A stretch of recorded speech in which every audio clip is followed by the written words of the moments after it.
everybody, Maggie Arsenault here with creating a nurturing daycare, home care, or school setting.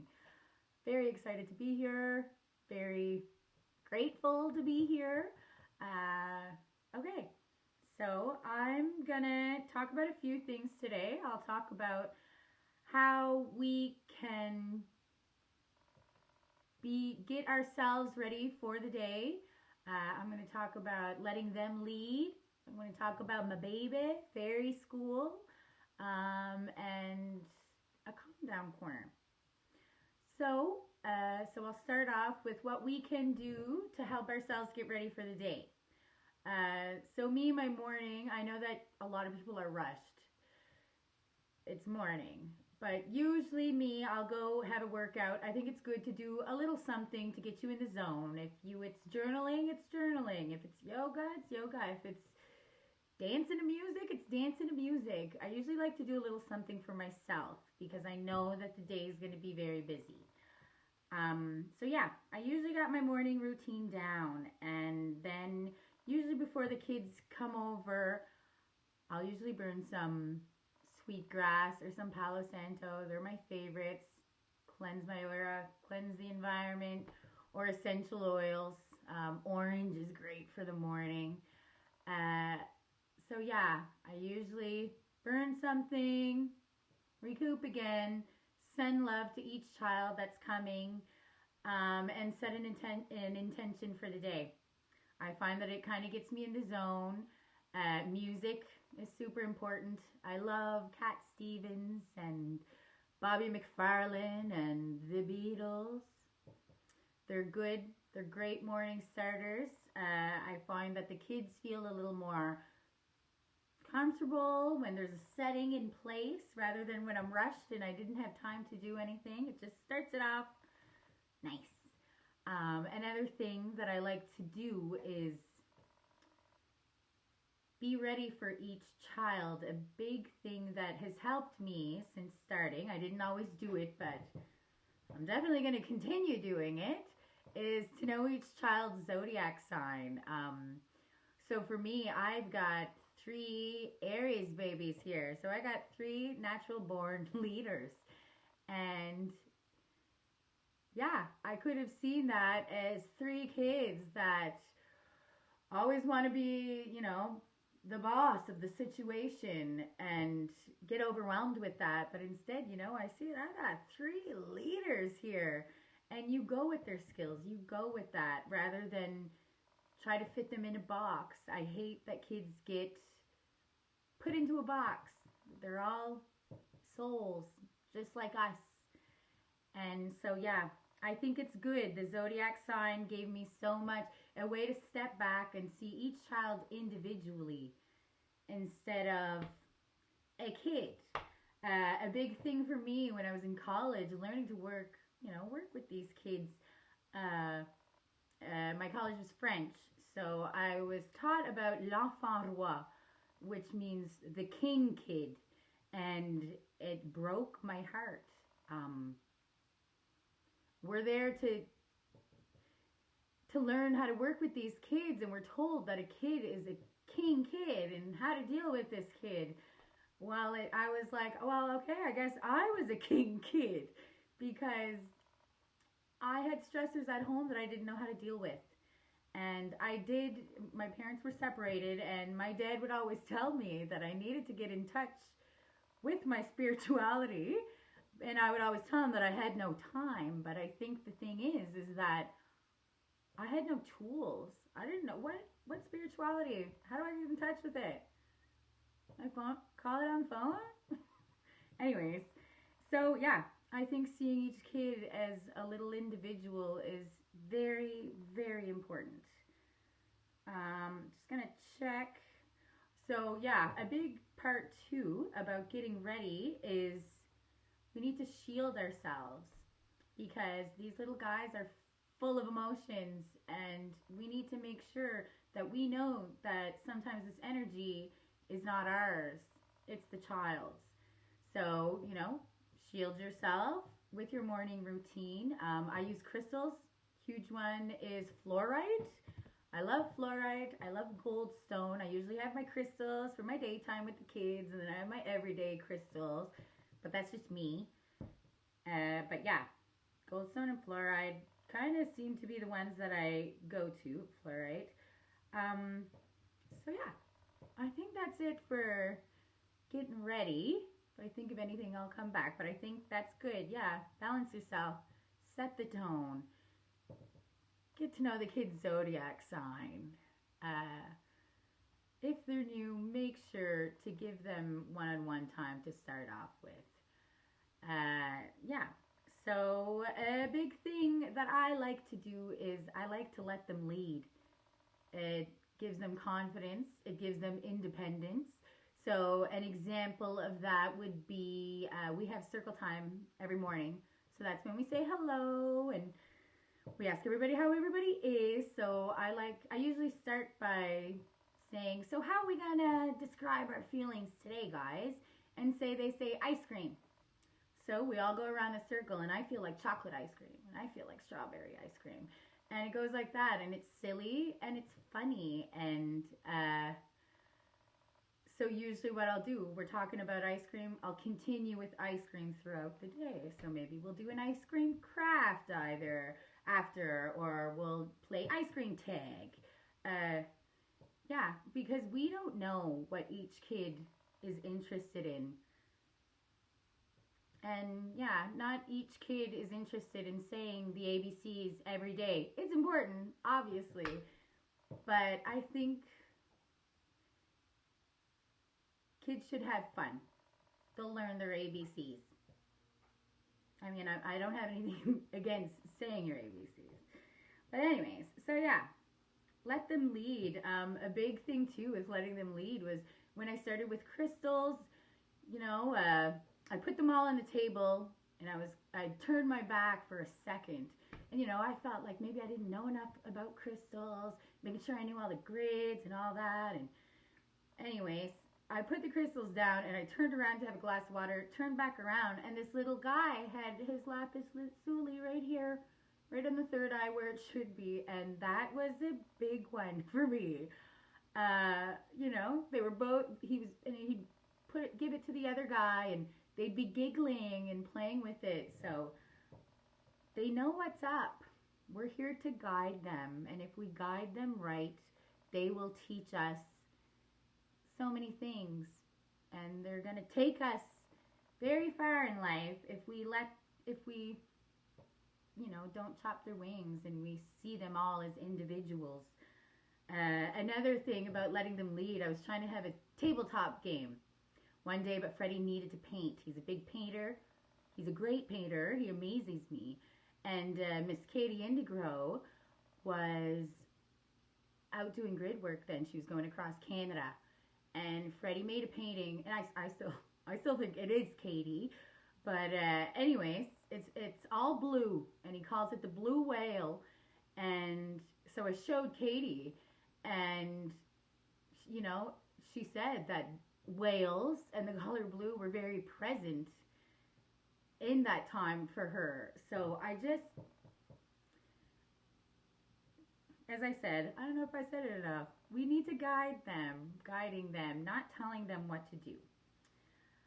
So yeah, let them lead. I think that's it for that. So I'm going to start now with talking about my baby, and that's fairy school. I've been doing it for 2 years now, I think. It all started because I had this little girl, and I felt like she didn't know how to play. And I was, again, talking to Katie, and I was like, and she doesn't seem to want to play, and she's always worried about everybody. And Katie was like, Maggie, she's an old soul. And yeah, she's an old soul. So yeah, she's having a hard time playing, which I was the same way as a kid. I want to hang out with the adults. I didn't want to hang out with the kids.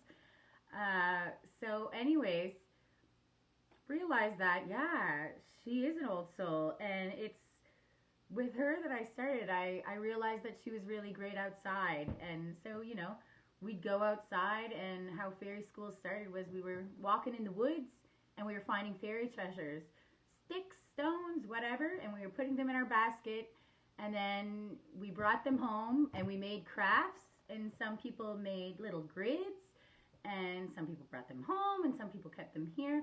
And so that's kind of where fairy school started. Fairies are very present here now. Fairy energy is very strong in this house. Nature, everything. Another thing with fairy school, they water the plants. Every plant has a name. They know that they can talk to the plants, and they do, and it's amazing. What else? Oh, fairy yoga and fairy dancing, very big here. So what we'll do is we take a breath in, and we breathe out, and we let our fairy wings grow. And this opens up our heart. And then we breathe in, and we let our tails grow. And we can do a lot with our tails. We can hug a friend with our tail if he's having a rough time. We can smell the flowers and touch the flowers with our tails. And we can also ground ourselves with our tails right into what we call the planet's heart. And yeah, we love to raise our hands up to the sky and touch the magic in the sky and go all the way down to the planet, to the heart, like I said. You know, they like to dance in their white light, silly dancing. I like to use drumming music. Liquid bloom is huge here. I don't really like, well, when it comes to fairy dancing, I don't really like using words. It's usually beats. Yeah. Liquid bloom is awesome. The kids really get wild and it's beautiful. I think wild, the word wild might have a bad rep. I think it's an organic, natural, beautiful thing, and kids should be left to be wild because it's their time to be wild. What else do we do? We'll always have messages from the animals, so the kids will pick an animal of the day and they'll tell me what their message is, and then usually I'll look it up because I don't know them all. I know some. And then we'll leave with that. If they're talking about crows, they'll tell me what the crow's message is. Sometimes I'll look more into it. Sometimes we leave it at that, and then we go outside and we look for the crows. And it's important because I think that they shouldn't just know animals and birds, you know, they should know them specifically. Every animal and plant is unique, just like every human is, and I think it's important for kids to know that. One thing that I'm working on right now is it's an idea that I have, and I'm working with it with a local forager right now. So the idea is I think that it's important for every child to know their land. I think it's important for them to know what plants grow in what season. I think it's important for them to know their native animals and trees, and insects, of course. So yeah, I think it's important because then when we go on walks, they're like, oh, this is this plant. You know, this is tulips. These are poppies. Anyways, I think it keeps them in the present moment. Whereas, when I was a kid and I went for a walk, I was like, the color green, that's what I see. Those are trees. But yeah, I think it's important for them to know them individually. And then I think it creates a relationship with plants and insects. And I think if our little kiddos have compassion for plants and for insects, they're more likely to have compassion for other human beings too as they grow older. So yeah, so this is an idea I'm working on right now, just to, I don't know them all, so this is why I'm saying I'm working on them. I need a little more information. So what else? Definitely let them play with crystals anytime they want. They'll do, I have little cages for each kid so they can wear their crystal whenever they want during the day, or they can make pictures with them. They have their separate crystals. I don't really touch them too much, except for, it's really their crystals. Another thing is I found that, say when I'm showing them how to shield or balance themselves, I think it's great to do it kind of like physically with them, because when you're talking to a 3-year-old and you're saying, now let's cleanse your aura, it doesn't really register. So I physically, and they like to call it their armor, their shielding. So we'll physically put the armor on, and we'll make sure every knob chakra, we call it the rainbow inside of me, so we make sure everything's right.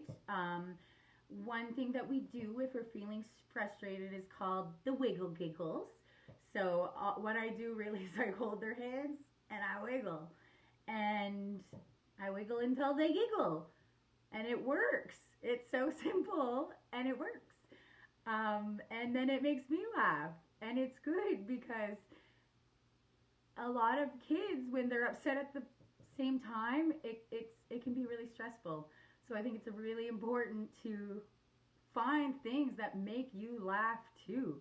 Because, you can have a lot of fun with a bunch of kids, or it can be highly stressful. I like to have fun. So yeah, so the wiggle gigs. So I'm just going to check if so yeah, we like to follow the moon. And it's funny because since we started fairy school, it seems like the kids' parents know more about the moon now because their kids are teaching them, which I think is amazing and beautiful. Yeah, we follow the moon. They decide what they want to do. It's usually a potion, and potion's always different. Sometimes it's a potion for themselves. Sometimes they like to make potions for the fairies. So yeah, sometimes they bring them home.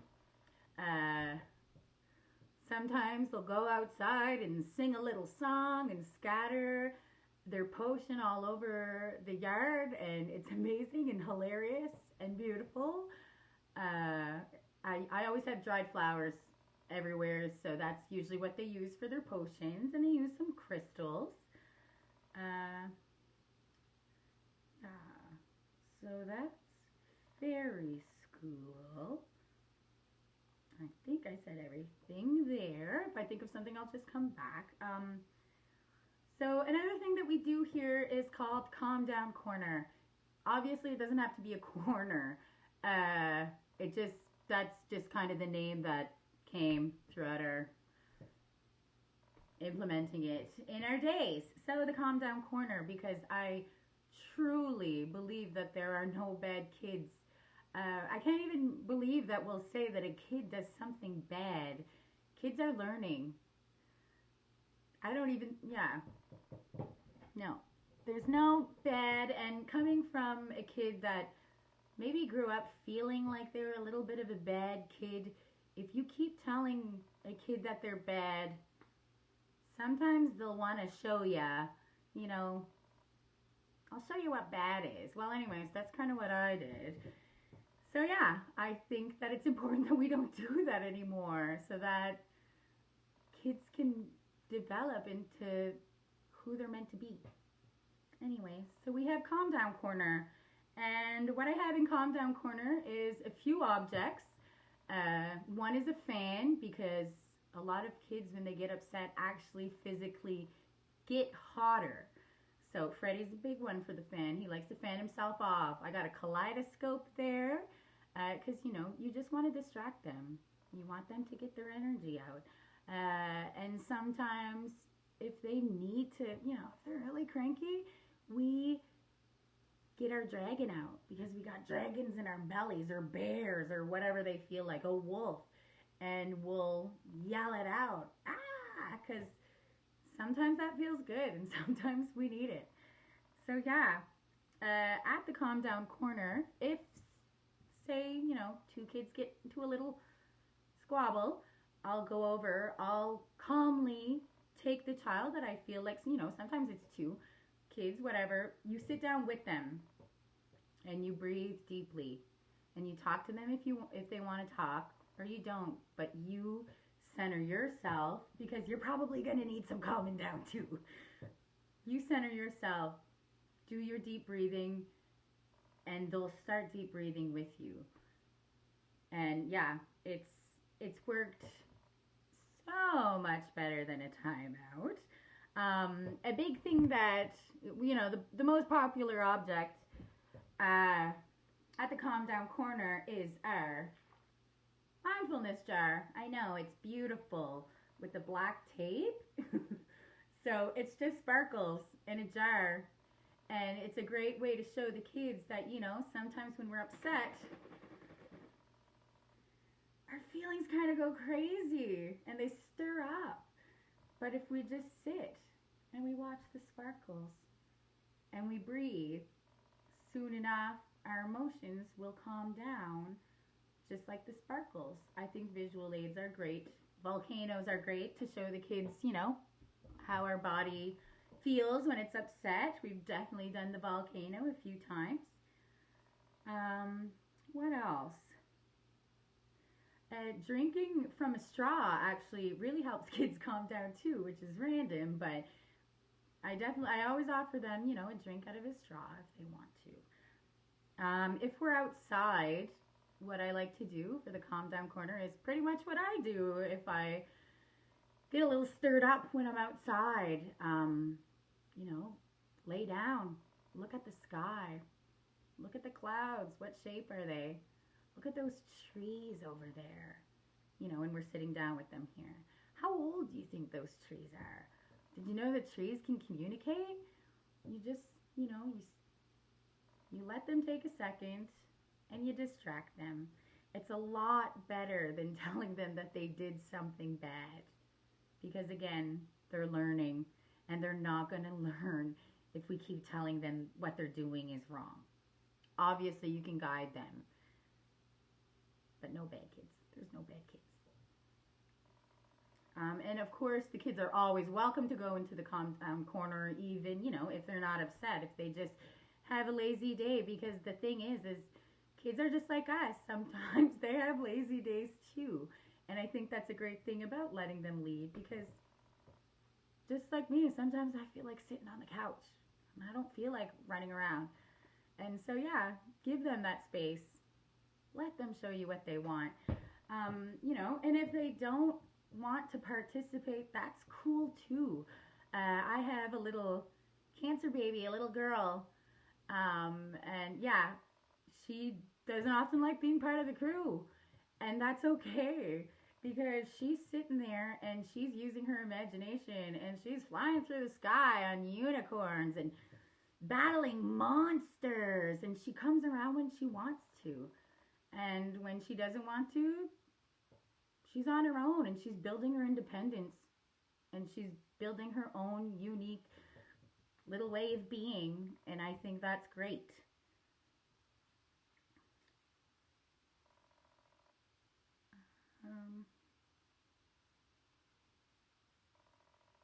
Yeah, I think I did go through everything. I